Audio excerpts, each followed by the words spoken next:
A'udhu billahi minash shaitanir rajim. Bismillahir rahmanir rahim. Thank you for tuning in. And Ramadan Mubarak. Alhamdulillah, this Ramadan is starting off nice and sweet, and the weather is beautiful. So, all praises are due to Allah. We're in the 5th day already. Wow, this Ramadan is going pretty fast. So today I want to get straight to the point and speak about my ancestor Bilali and his Hebrew descendants. Now, this is a subject where, I literally could go hours on this subject, but I'm going to try to keep it down to like half hour, 40 minutes to the best of my ability and make it as short as possible.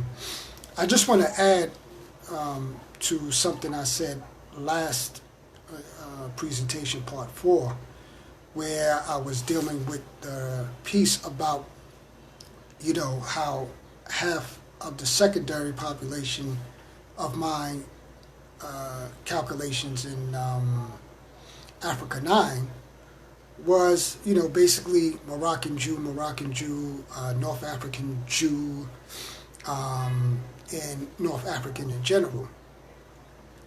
So, but I also mentioned Tuscan, and I, discussed the haplogroups affiliated with Tuscan and how they're African haplogroups. But I also mentioned North Italian.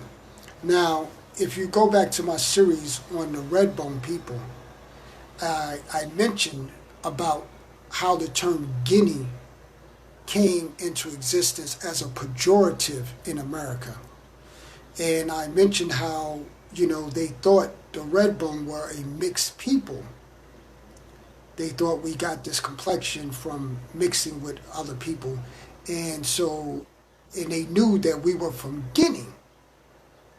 So they used Guinea as a term for mixed race, even though we weren't a mixed race, but that was their theory. So Guinea became synonymous with mixed race. So when the North Italians came, when they came to America, they called them niggers, and they called them Guineas, because their hair was like black people's hair. That's because they had mixed with black people during the Moorish period. So again, when you see North Italian as your secondary source population, it is not because you come from them. It is because they come from you. The Moors are in them. The Africans are in the Tuscan. It's not the other way around. So you have to always keep that in mind with this narrative. And that's what I want to talk about today with Hebrew. Now, in the DNA calculator, they like to use the term Jew, that you're a percentage of Jew. The proper term should be percentage of Hebrew, not percentage of Jew. I'm going to read something about the difference, because the Quran talks about how they revealed this book. And one of the objectives is to get a message to the Bani Israel. The Bani Israel. Now, many of you may think the Bani Israel and the Jew are the same thing. Let me read from one of the scholars of Islam. And he says here that after the reign of Solomon, the ancient kingdom of Israel broke into 2 separate kingdoms.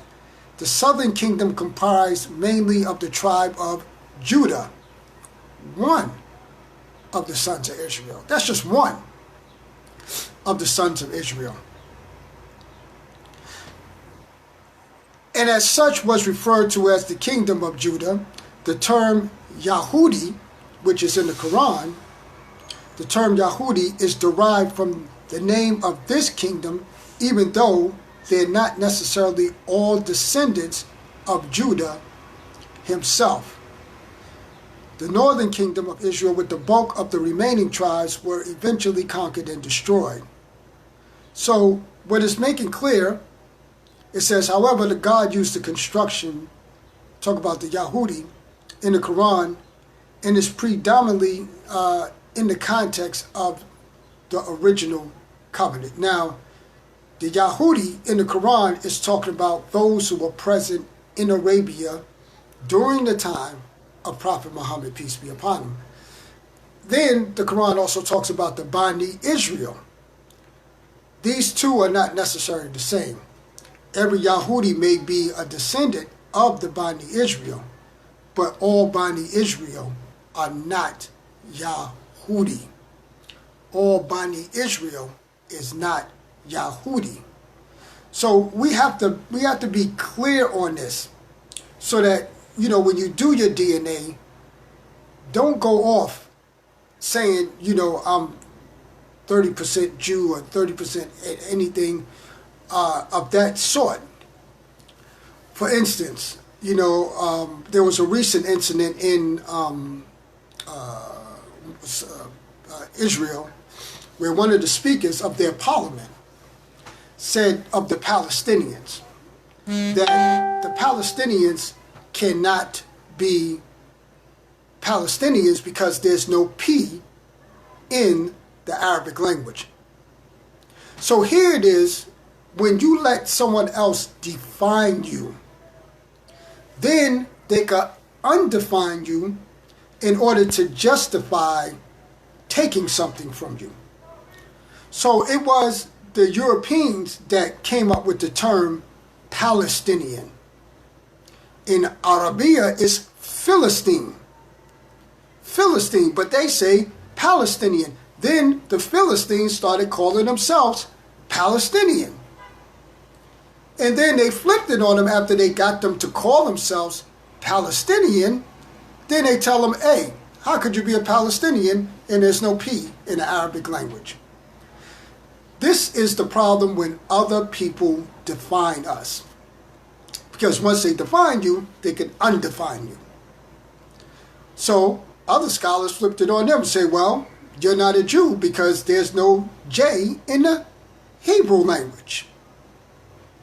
So what we have to get out of is this type of defining each other, or letting someone else define us. Excuse me, not defining each other, of letting others define us. So you have in Africa groups of people that call themselves Ethiopian Jews.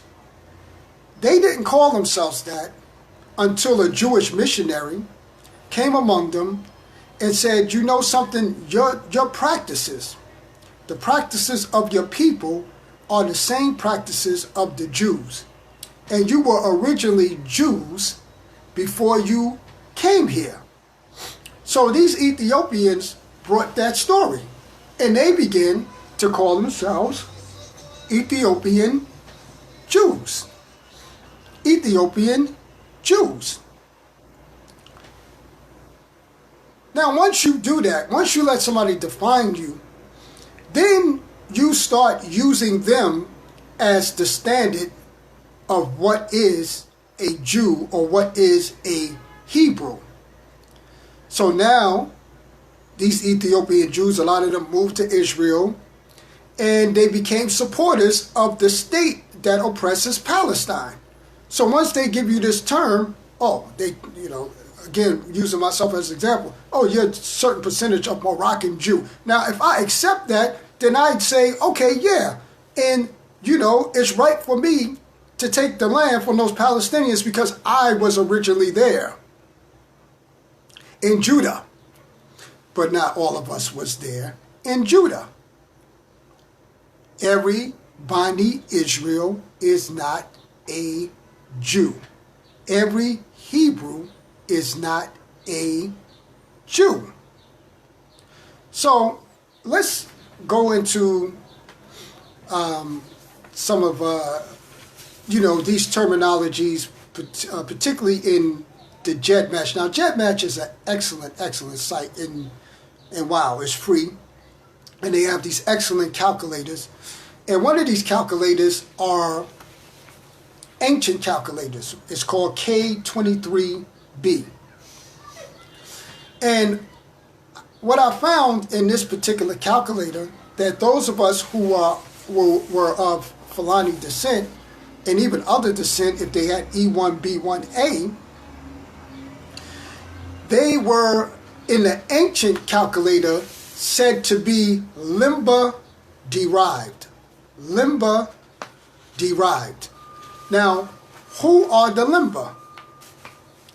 So, again, these are codes that if you don't understand the code, you won't, it'll just go right over your head. They'll say your first population is Limba, and you will just say, like a lot of our people, when they read their DNA results, they go around saying, well, I'm part Limba. Also in the ancient, DNA calculators, K23, there's K23 and there's K23B. So in K23, all of us who are of Fulani descent, in the ancient calculator, they say we are Maasai. Because Maasai are black cattle herders, but Maasai are also affiliated with the Hebrew people who speak a Nilotic language. In their tradition, they were cast out of Egypt, and they came down to the south. So the theory is that the Fulani were once Maasai, and the Fulani went north and mixed with the northern populations and went to the west, while the Maasai, who are also cattle herders, went to the south. The Maasai have houses like the Fulani, and they have similarities to the Fulani in terms of their features. So this is a theory. Not that it's a fact, but it's a theory that this is our ancient source. We both come from Egypt. One went north and west, the others went south. So in K23B, if you're Fulani as your first population in Punt DNA L, Harappa World, Ethio Helix, for those of you who don't know, these are calculators on the JetMatch site, and Africa 9, then you will come up in your ancient calculator as Maasai. But in K23B, which is another ancient calculator, you will come up as something called Limba derived, also in the MDLP calculator. Now, these are places where people find their ancient heritage. So, who are the Limba? Now, let me read from this article by Nicholas Wade. The Limba, a Bantu-speaking people of southern Africa, have a tradition that they were led out of Judea by a man named Buba. Now, first of all, it wasn't the Limba who said they were led out of Judea. This is, again, Westerners inputting this. And it was Western Jews that told them that they were from Judea. But the Limba tradition said this. They practice circumcision. This is their tradition. Keep 1 day a week holy and avoid eating pork or pig-like animals such as the hippopotamus. Now, they already had this tradition before the Western Jews came over and said, oh, these are Jewish traditions. You are from Judea. This is what the Western Jews told them. Several groups around the world practice Judaic rites, listen to this, or claim to be descended from biblical tribes without having any ancestral Jewish connection. Now here again, Westerners defining these rites as Jewish. And there is no Buba in the records of Jewish history. But the remarkable thing about the Limba tradition is that it may be exactly right. A team of geneticists has found that many Limba men carry in their male chromosome a set of DNA sequences that is distinctive of the Kohanim. The Jewish priests believed to be the descendants of Aaron. So the Kohanim gene that they define is the gene that they traces back, a paternal lineage that traces back to Harun, traces back to Aaron and Musa, peace be upon him. The genetic signature of priests, a hereditary caste, different from rabbis, but with certain ritual roles. is particularly common among Limbermen who belong to the senior of their 12 groups known as the Buba clan. The discovery of the Limbers' Jewish ancestry has come about through the intertwining of two unusual strands of inquiry. One was developed by geneticists in the United States, Israel, and England who wondered what truth there might be to the Jewish tradition that priests are the descendants of Aaron, the elder brother of Moses or Musa. The other strand was provided by Dr. Tudor Parfit, director of Center for Jewish Studies at the School of Oriental and African Studies in London. Dr. Parfit, who has done research among the Limber for 10 years, says that he has discovered Sinna. Limber tradition maintains they came from that mysterious northern city and that he can retrace their steps from Sinna to Africa, maybe 1,000 years. So I'm going to skip one paragraph. He called Dr. Michael F. Hammer of the University of Arizona an expert who studies the genetics of human populations through the male or Y chromosome.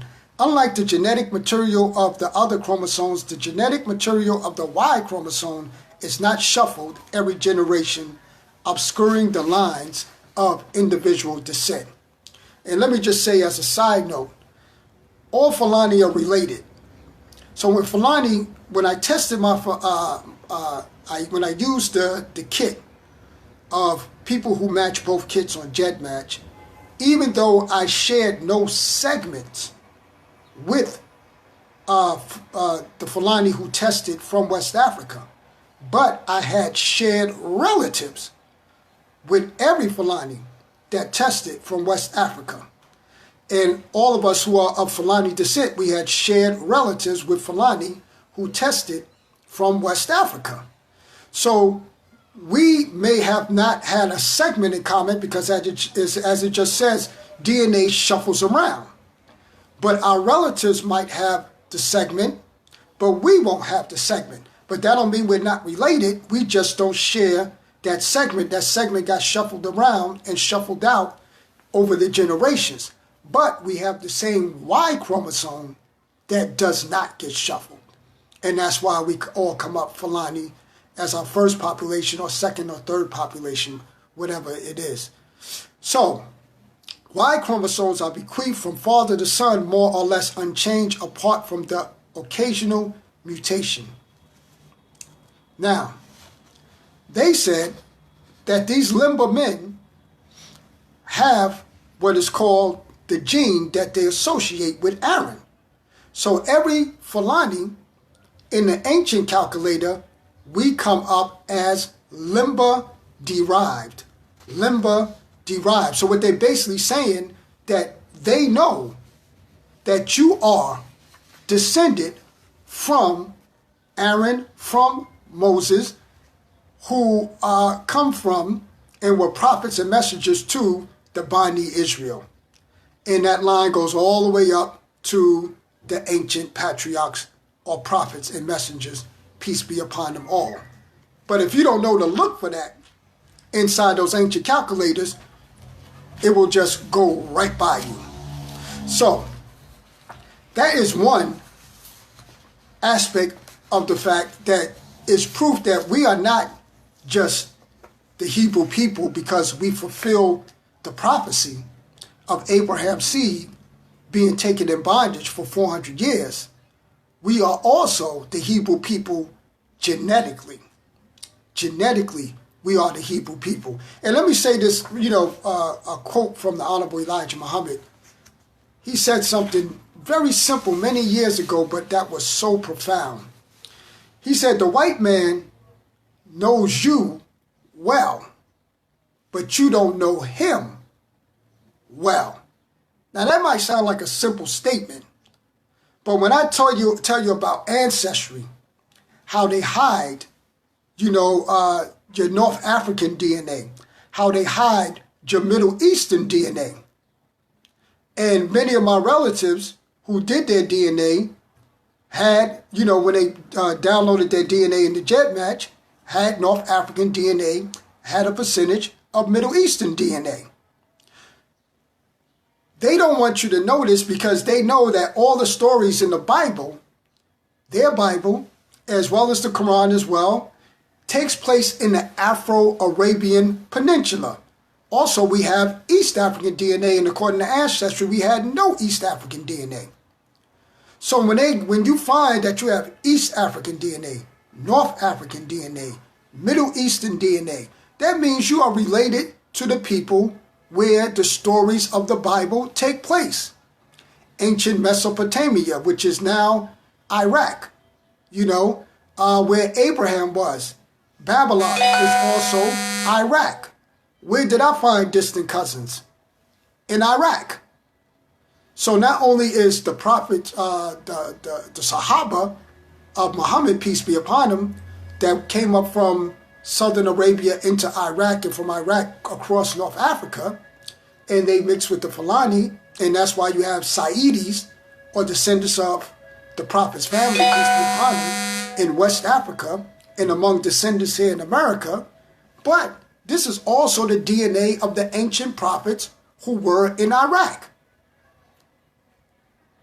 Abraham, peace be upon him, was in Iraq. And he's the father of all the prophets that come down from him. So this is why Ancestry hides that type of stuff. Now you may say, well, nobody's thinking like that to hide stuff from black people. Really? Why do you think they took away your names, your language, your religion, your culture? Because they didn't want you to know who you were. Even in South Carolina, with the Redbone people, the man Furman, who did the paper on the Redbone people of Privateer, Sumter, South Carolina, he said, these are Hebrew people. These are Hebrew people. There's another article that says the Cherokees are Hebrew people. But again, they want to define us as Jews. And a lot of them are motivated politically so that we could support the state of Israel. But every Bani Israel is not from Judah. So there's so much I could say. We have to change the narrative. That's the point.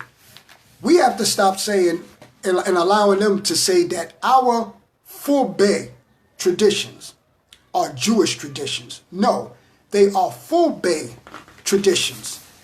So I'm going to read from another article. Here, there's several things. It's never enough time to discuss everything. I mean, there is, but I don't want to try to stuff everything down your throat. So I want to go to this author of this particular book.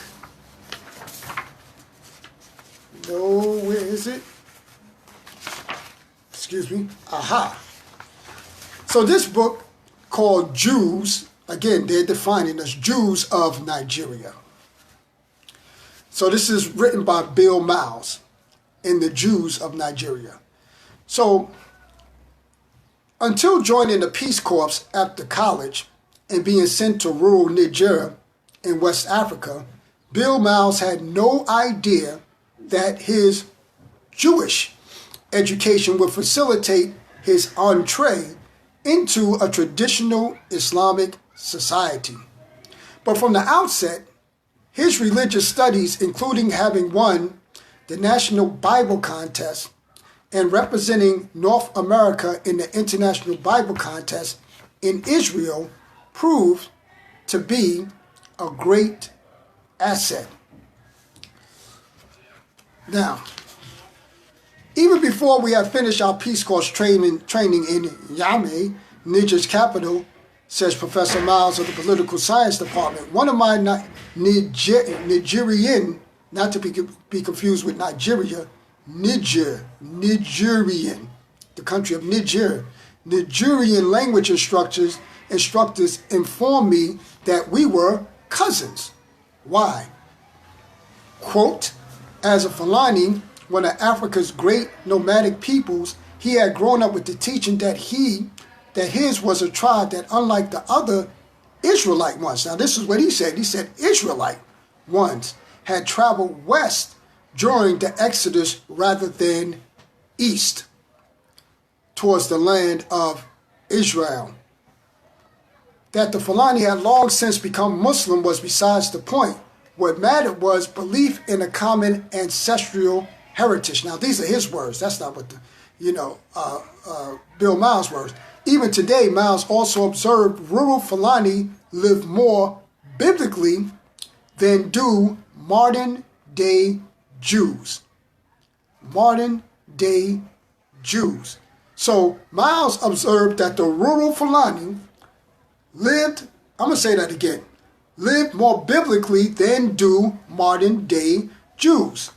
Look at their homes. They live in a sukkah all year round, not just the 8 days that the holiday of Sukkot calls for.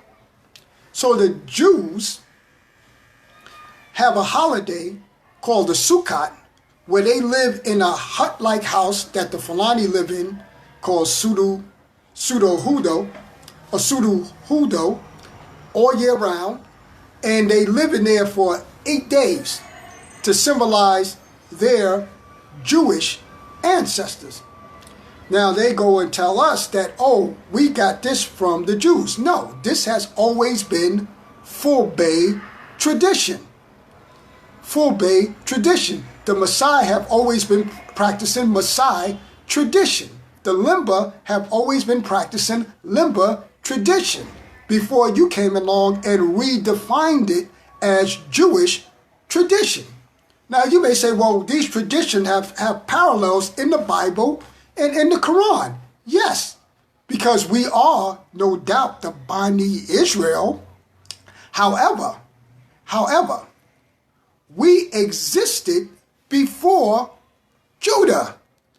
You can't attribute these traditions to Judah because before Judah ever existed, we were practicing these ancient, what we can call African traditions, or ancient traditions of the tribes that are in Africa today. So, so we can't let them, again, I know I said this about 10 times, I'm going to say it 11 times. We cannot let them define us. So I want to show this photo here before I close out. And no, I just want to tell you, don't get into this big debate about who is the real, Bani Israel and so forth and so on.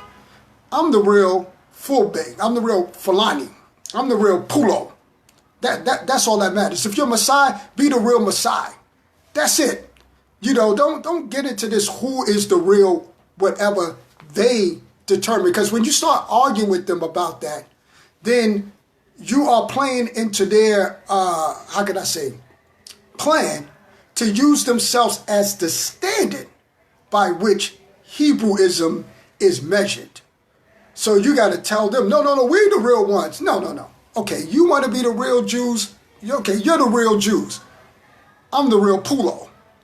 And these traditions that you practice 8 days out of the year to imitate the houses that we live in, these are our old ancient practices before Judah ever existed. Master Prophet Muhammad said, accept your own and be yourself. Be yourself. You have to, prove to them that the scriptures of the Bible is talking about them because they already know it. I could show you, if I had enough time, I'll read all these papers that are written by their scientists saying that your traditions in Africa is the real traditions of the Bible. So just reclaim your African tradition and reclaim your African heritage, and by doing so, you automatically reclaim your Hebrew heritage. When I reclaim my Fulani heritage, I'm reclaiming automatically my Hebrew heritage. I don't have to say I'm Hebrew. I just say I'm Pulo, and they know that I'm the real Hebrew. So I want to show you this photo.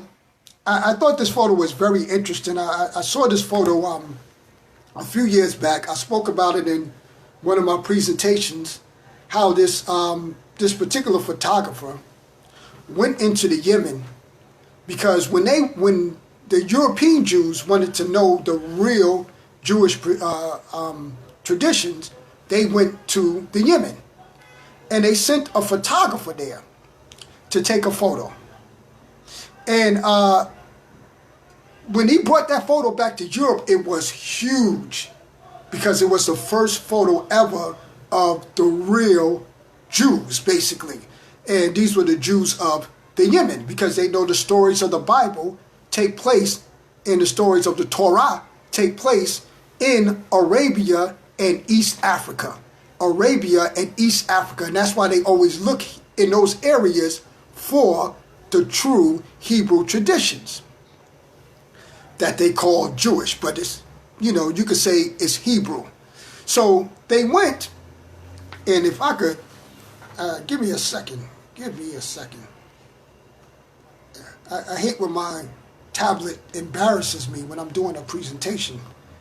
When this presentation is over, I'm gonna have a nice talk with my tablet. Okay, so let me see if I can expand this. I want to show y'all this photo because this photo is very, very interesting. Very, very interesting. Y'all all right out there? Okay, now look at these faces. Look at these faces. Look at these faces. Now, when I saw these faces, I said, "Wow, wow." I hope y'all can see these things clear. I hope y'all can see these things clear. Now, those of you who are Fulani, you recognize those faces. Those faces are very, very similar. Those features, that head, those eyes, that nose, you know, they call it the Pulo Kinau. Now, their skin tone is different. They are of olive complexion, maybe tan complexion, but those features, oh man, those features are very much like the Fulbe features. Very much like the Fulbe features. Now, you may say, well, aha, you just contradicted yourself. Y'all do come from the Jews. These are the Bani Israel. And in reality, they come from us. It's not the other way around. That just means some ancient Fulbe had some children in Arabia and, you know, left them there and kept going into Africa. They come from us. It's not we come from them.